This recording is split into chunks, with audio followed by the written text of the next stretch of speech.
Welcome to Sweet Life Beat Life. We hope this video helps. In this video, I will show you how to replace a Nissan Sentra battery. First, gather your tools: a 10 mm wrench, a battery terminal brush, and your new battery. Safety is paramount, so always wear safety glasses and gloves to protect your eyes and hands from potential battery acid.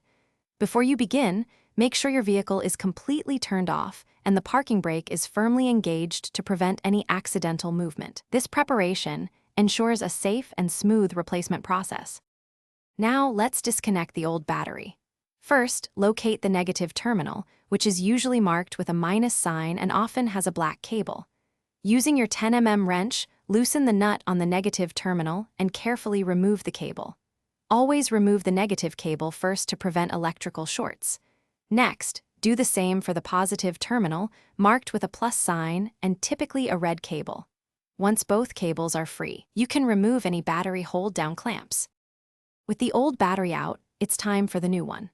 Before placing it, clean the battery tray and the terminal clamps thoroughly with your battery terminal brush to ensure good contact. Now, carefully set the new battery into the tray, making sure it's stable and secure. Connect the positive cable to the positive terminal first, tightening it with your 10 mm wrench.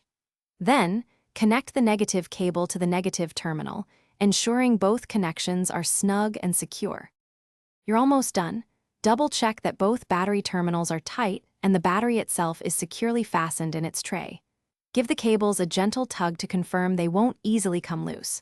Now, start your vehicle to ensure everything is working correctly. If the engine cranks and starts, you've successfully replaced your battery. Remember to check the description for a link to some fantastic darn tough socks and other great deals. Thanks for watching, and drive safely. Thanks for watching. Consider subscribing if we helped you.